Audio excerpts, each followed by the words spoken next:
Buon pomeriggio, bentornati all'appuntamento con il sindaco, benvenuto al sindaco di Catania Tarantino. Grazie direttore e buon pomeriggio, buon anno a tutti.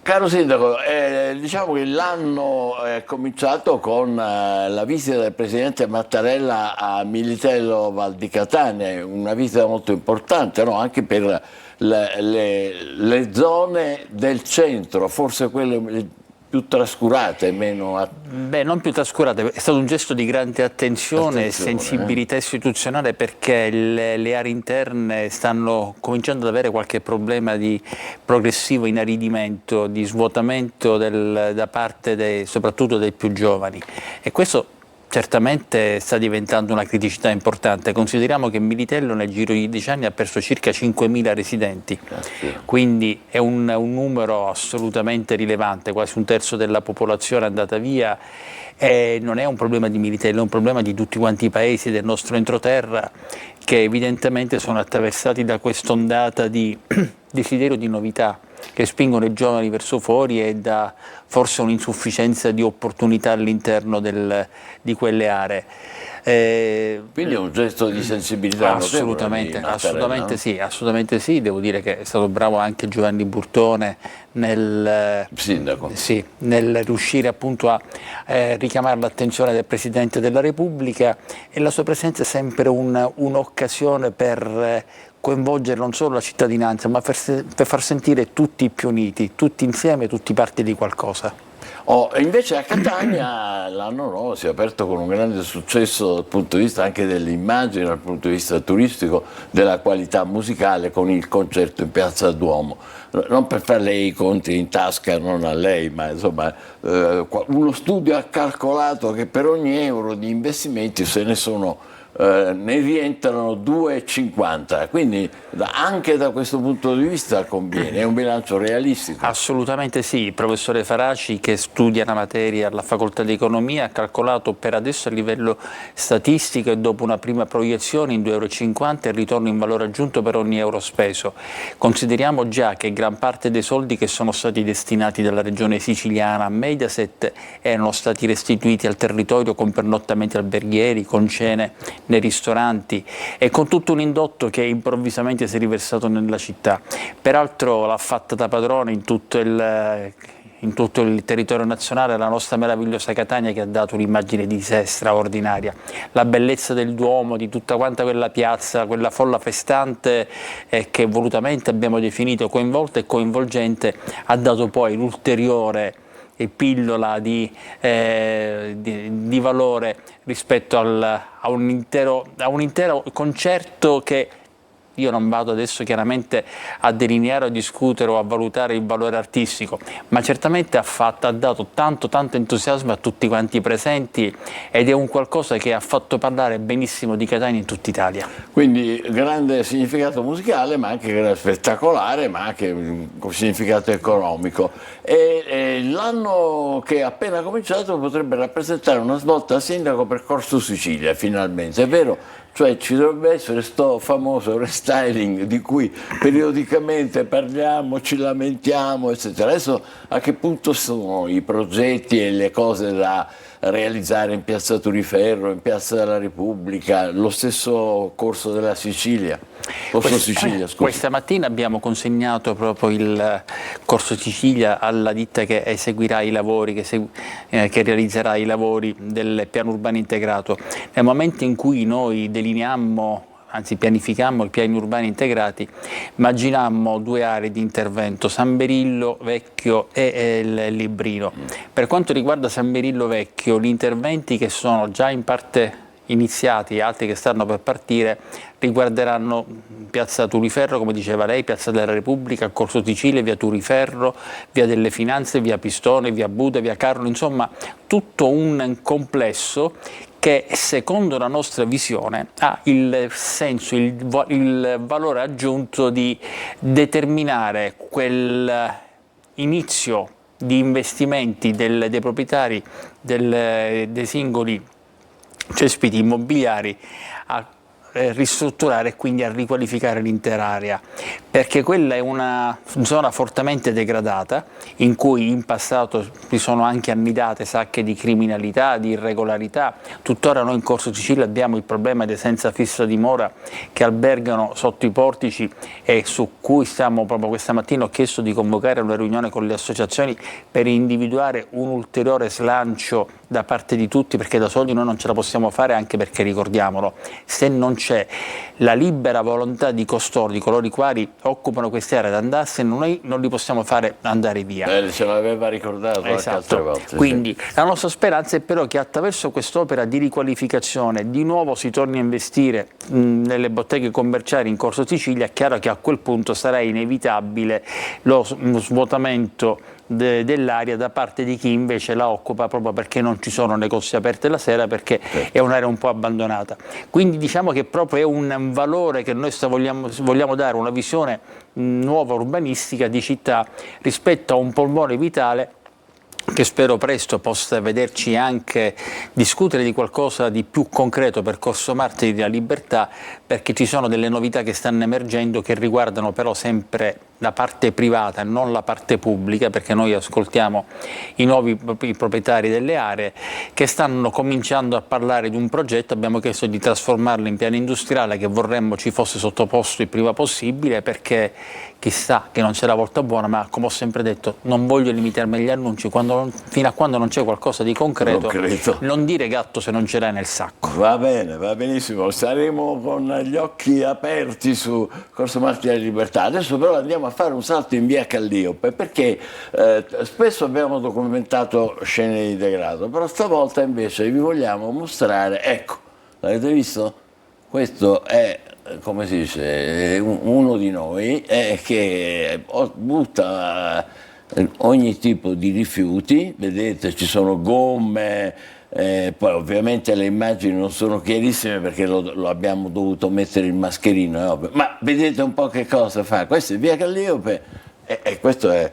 E c'è anche, sindaco, ecco, qua vedete adesso, qui ci sono anche oli esausti che vengono sversati, e immagino che le faccia male, sindaco, vedere queste immagini. Mi fa molto male, peraltro sono immagini che già conoscevo perché mi vengono ovviamente inviate dalla nostra centrale operativa. Ovviamente si tratta di soggetti che noi abbiamo identificato e su cui stiamo agendo. Io proprio questa mattina però ho ribadito ancora una volta ai sindaci metropolitani dell'ANCI che se non otteniamo degli strumenti per contrastare in modo più efficace questi fenomeni di criminalità, oltre che di indifferenza alle regole da parte di queste bestie, chiamiamole così, noi è chiaro che non potremmo essere mai sufficientemente attivi. A quali strumenti pensa, scusi? Io ho chiesto quantomeno la possibilità di disporre il fermo amministrativo di tutti questi mezzi. Io mi augurerei anche se questo, ma intanto il fermo amministrativo già sarebbe un qualcosa, e a quel punto possiamo intervenire, perché quello che mi amareggia è che poi quel che loro versano, oli esausti, pneumatici, ingombranti, quello che abbiamo visto scaricare da questi tre mezzi, basterebbe portarlo al centro comunale di raccolta a 0 euro, anzi se vanno con la tessera sanitaria di chi gli dà questi articoli da buttare, fanno anche risparmiare, con il quale poi paga la Tari. Quindi è proprio un'operazione, ma menefreghismo, già mi augurerei fosse menefreghismo, è un atto di idiozia, un atto di inciviltà, un atto di disumanità. Alla fine è questo, perché poi alla fine ciascuno di questi qua ha dei figli, ha dei nipoti, vogliono farli vivere in queste condizioni, ma li procurino un allevamento di ratti e se lo tengano a casa piuttosto che metterlo sulle pubbliche vie. È una cosa indecente, però c'è un punto in cui dobbiamo anche guardare il bicchiere mezzo pieno, che noi finalmente abbiamo attivato questi strumenti di controllo, li stiamo attivando ancora di più, sempre di più noi cercheremo di reprimere, ma da soli non possiamo mai, l'abbiamo sempre detto, non potremo mai. Ci potevano rimproverare per il fatto che non avessimo disposto dei presidi di repressione, con le telecamere, con quello che stiamo facendo. ci stiamo attivando, ci siamo attivati. A questo punto diciamo che il buonsenso deve prevalere su qualunque altro argomento. Beh, l'idea del fermo amministrativo un po'... Se già riuscissimo, perché ho caldeggiato con una nota a Palazzo Chigi anche questo aspetto, quindi ci attendiamo di trovare da questo punto di vista risposta nella politica, ma soprattutto vorremmo che il rapporto con i nostri cittadini non fosse instaurato su una sorta di intervento repressivo del comune. Vorremmo che fossero questi stessi cittadini a capire che non c'è bisogno di fare questo per liberarsi di quel che non vogliono, che non serve più. Si può fare a costo zero, se si regola anche risparmiando sulla Tari, e in questo modo eviteremmo di ridurre a discariche, costringendo i residenti di quell'area, di via Calliope, a vivere in condizioni da terzo mondo. Riaprono le scuole in questi giorni e ce ne sono alcune prese di mira dai balordi, per esempio la Vittorino Feltre, dove un tubo, perché cosa hanno fatto? Hanno sparato I proiettili erano bucato le vetrate di una classe e a sua volta hanno forato poi i tubi dell'impianto di riscaldamento. Tonino De Mano, lo racconta meglio di me, prego. Anno nuovo, vandalizzazioni nuove e scuole catanesi, ancora nel mirino di balordi, capaci di sparare alla facciata della Vittorino da Feltre, ennesima, o di depredare per l'ennesima volta l'istituto Rita Atria a Librino. Scuole di frontiera prese d'assalto durante le vacanze di Natale, esattamente come il 2024 che si aprì con le incursioni barbariche alla Vitaliano Brancati e alla Campanella Sturzo. Un triste conteggio per l'assessore all'istruzione Guzzardi. Sicuramente è un problema più di sicurezza che è solo interno alla scuola. Durante le vacanze di Natale raid vandalici sistematici, come fare per fronteggiarli?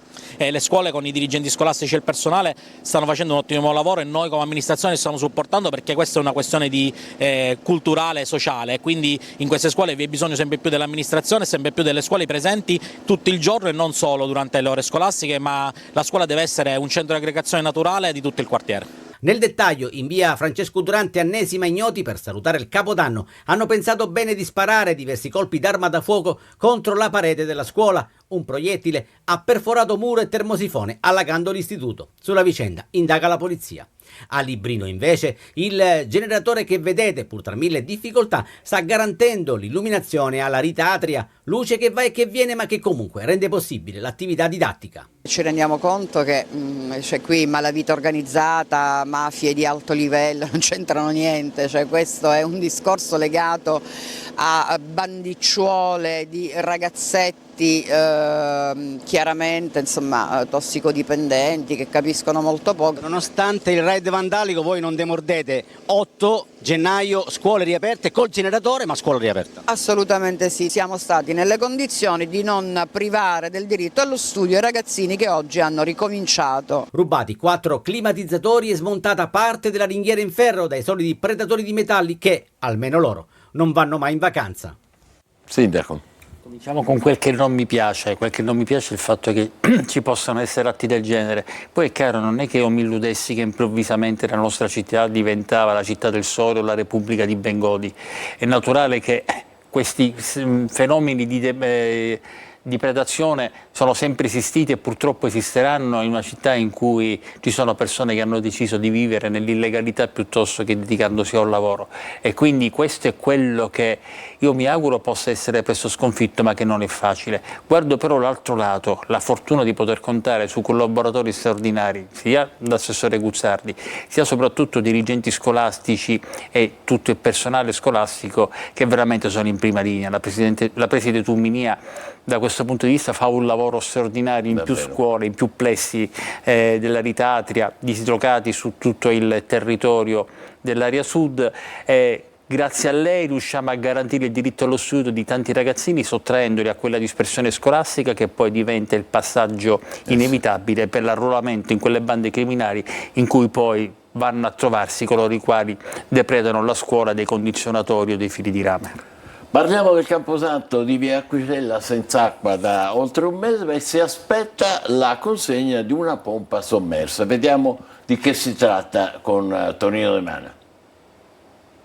Senza acqua da oltre un mese per il guasto alla pompa sommersa che vedete mentre viene prelevata ad una profondità di 25 metri. Al cimitero di Catania si lavora incessantemente per riparare il guasto che sta lasciando all'asciutto le confraternite ed oltre metà delle fontanelle presenti nel Camposanto. Servizi igienici inevitabilmente chiusi per mancanza d'acqua, quelli che vi abbiamo mostrato nel servizio andato in onda qualche giorno fa erano stati addirittura forzati, da qui lo stato indecoroso in cui versavano. Mentre si attende la scerbatura del campo comune con lapidi, tombe e croci praticamente ricoperte dalla vegetazione, si attende adesso l'arrivo della nuova pompa che garantirà l'approvvigionamento delle cisterne. Non è stato sicuramente semplice avviare l'iter che ci ha consentito di individuare le risorse, l'iter burocratico si è ancora più ingessato viste le festività che ci hanno riguardato nelle scorse settimane, l'intervento comunque è iniziato già da diversi giorni, la pompa va sicuramente sostituita e questa consentirà alla cisterna principale di avere il giusto volume d'acqua e di rifornire le varie parti del cimitero. È stato complesso sia recuperare in profondità la pompa ormai inutilizzabile, ma anche il pezzo nuovo dovrebbe arrivare a giorno e quindi l'intervento è in corso di esecuzione.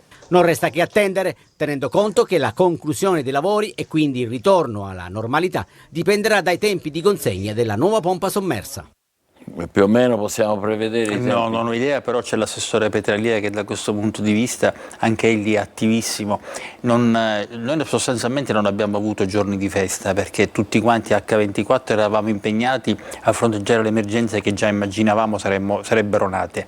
Quindi non ho idea di quando arrivi la pompa, però devo dire che si sta prodigando sapendo qual bisogno ci sia di restituire l'acqua al nostro cimitero. Quindi poi ci sono le altre condizioni in cui abbiamo visto riversare parti delle aree del nostro Camposanto, ma anche su questo c'è una programmazione che nei prossimi giorni troverà sviluppo. Io un giorno, direttore, magari chissà che non ti sia il tempo di parlare, di chiacchierare attorno a un caffè, delle ragioni per cui noi abbiamo tutte queste difficoltà. Da dove nasce il problema economico? Tutto quel che di fatto ci impedisce di dare risposte in tempi più brevi di quel che diamo. Questo è un discorso estremamente interessante. Ma sì, perché non è che tutto nasce da pochi mesi. Diciamo che c'è stata poi la precipitazione di eventi quando con l'amministrazione pugliese è nato il dissesto e da quel momento in poi abbiamo solo dovuto tamponare una condizione emergenziale che ancora oggi ci vede costretti a subire determinati rallentamenti. Ma detto questo e nonostante questo, noi cerchiamo di essere comunque attenti a tutto, pronti a tutto e dare risposte, certamente non con la celerità che io desidererei imprimere, ma è chiaro che come in una casa, il papà di buon senso non può regalare, guadagnando 500 euro al mese, le PlayStation e tutte le bambole che vuole ai figli. Deve fare inevitabilmente economia. La prossima volta le farò trovare una tazzina di caffè qua e faremo questa chiacchiera sulle questioni economiche. Adesso una pausa invece, state ancora con noi, vi ricordo il numero, lo vedete qua, 342 74 55 005, vi raccomando per cortesia la brevità dei messaggi per due ragioni: uno perché togliete spazio agli altri, il secondo perché nel nostro spazio non ci entrano, e poi mail anche Sicilia24focus@telecolor.it. State con noi velocissimamente, un po' di pubblicità, poi toccherà a voi.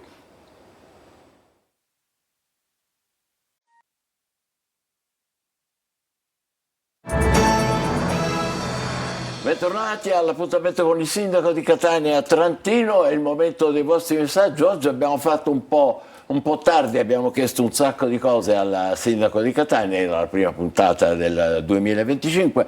Tocca a voi, sindaco, a proposito della pista ciclabile, i fatti dicono che in più punti si allaga tutto, soprattutto sull'ex mercato ittico. Dopo la vergogna di quasi un anno di ritardo, questo non usa mezzi termini, sindaco, la beffa di errori inaccettabili, ma al solito nessuno paga e si firma Francesco. Allora, dice una cosa assolutamente inesatta e anche faziosa il signor Francesco, perché basta andare su YouTube e cercare allagamenti via Domenico Tempio, si trovano allagamenti ben più copiosi nel 2018, nel 2017, nel 2015. Quella è stata una zona che si è sempre allagata, ecco. Quindi non è certamente l'eventuale diga formata dalla pista ciclabile che dà corso a queste formazioni di acqua. Abbiamo individuato quale può essere una soluzione, mi pare che l'ho indicata già nelle precedenti puntate, ed è quella cioè di mettere in collegamento le caditoie inadeguate come sezione, che ci sono in questo momento scendendo da via Stella Polare e da cui si riversa il maggior quantitativo d'acqua. Dopodiché vedremo anche di creare un ulteriore sfogo verso il porto se abbiamo la possibilità, ma non c'entra niente la pista ciclabile con le formazioni d'acqua. Riguardo al ritardo, abbiamo spiegato più volte che ciò è stato determinato da una serie di modifiche progettuali. Poi il fatto che qualcuno non voglia prendere atto che sia stata realizzata un'infrastruttura che agevola la mobilità sostenibile nella direzione auspicata dalla Comunità Europea, ne prendo atto, non posso certamente convincere tutti, i detrattori ci saranno sempre, i no a prescindere ancora di più. Intervento molto efficace. Allora, signor Sindaco, in Corso Indipendenza ogni giorno spacciatori, auto in tripla fila, venditori ambulanti, vigili che passano e fanno finta di niente, dice. Questa è la Camera Legalità. Corso Indipendenza, Sindaco. Allora, se i vigili passano e fanno finta di niente, questo è molto grave e purtroppo è accaduto, io stesso ho assistito e sono stato alquanto energico nel mio intervento, perché non si possono permettere di rubricare tutto come vabbè è una parte del degrado che c'è in tutto il resto della città, no, perché se ci sei tu è chiaro che la percezione viene amplificata dalla presenza di un tutore dell'ordine che non interviene quando dovrebbe.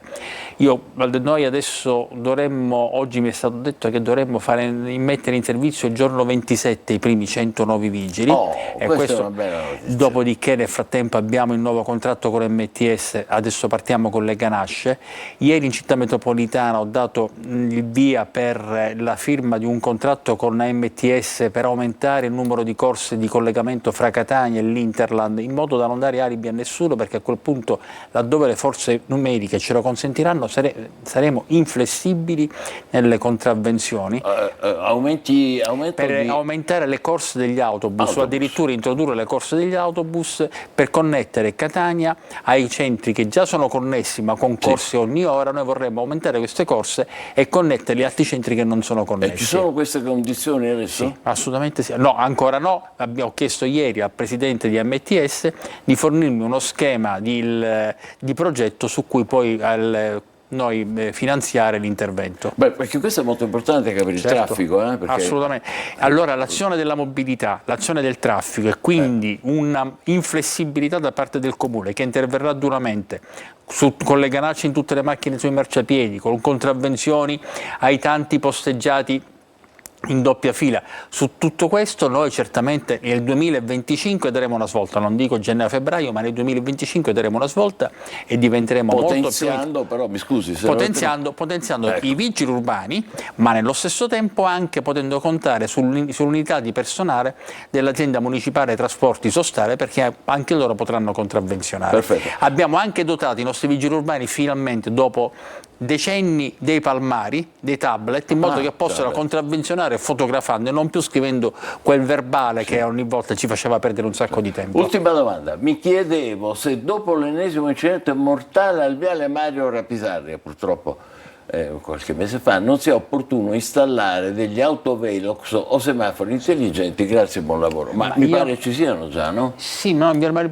Rapisardi non ci sono, più che altro cerco di capire che cosa c'entrano gli autovelox e i semafori intelligenti in un incidente mortale che sarebbe avvenuto, secondo quel che ho letto, per un'inversione di marcia vietata, dove c'è la doppia fila. Allora ci vogliono, più che altro, mi dispiace essere ironico quando è morto un ragazzo e sono estremamente solidale con la famiglia, ma più che semafori intelligenti ci vogliono automobilisti intelligenti. Come si fa a fare un'inversione di marcia con una doppia striscia? Quindi non avrebbe evitato niente. Signori, sono delle regole di prudenza che devono essere rispettate e nessuno degli strumenti di dissuasione che sono stati proposti dal telespettatore comunque avrebbero impedito la realizzazione dell'evento. Questo è l'obiettivo. Tra l'altro chiedo scusa, ho detto qualche mese fa, in realtà era soltanto qualche giorno fa. Esatto. Ringraziamo molto il sindaco per essere stato con noi. Mercoledì ci potrà essere ancora? Penso di sì. Bene, l'aspettiamo col caffè. Mercoledì è il giorno 15. Sì, perché però oggi ho preso appuntamento ho preso appuntamento a Palermo, quindi non so se torno in tempo. Però mi dicono, ho detto un'inesattezza, devo subito correggere, il dissesto è stato dichiarato con l'amministrazione Pogliese, ma è nato anni prima con altre amministrazioni, non vorrei che mi sia espresso male, quindi non c'entra assolutamente nulla. Purtroppo Salvo Pogliese è stato la prima vittima del dissesto. Ecco. Ho capito, chiarissimo così. L'abbiamo capito tutti. Grazie Sindaco. Grazie a voi. Quindi l'aspettiamo appena sarà libero il prossimo mercoledì, quando lei lo riterrà. Siamo sempre a sua disposizione, gli ascoltatori ci riempiono di messaggi. Oggi siamo stati velocissimi, ci dispiace, la prossima volta daremo molto più spazio a voi. Grazie ancora. Buon pomeriggio. E grazie a voi. La nostra programmazione continua. Buon pomeriggio. Grazie, buon pomeriggio.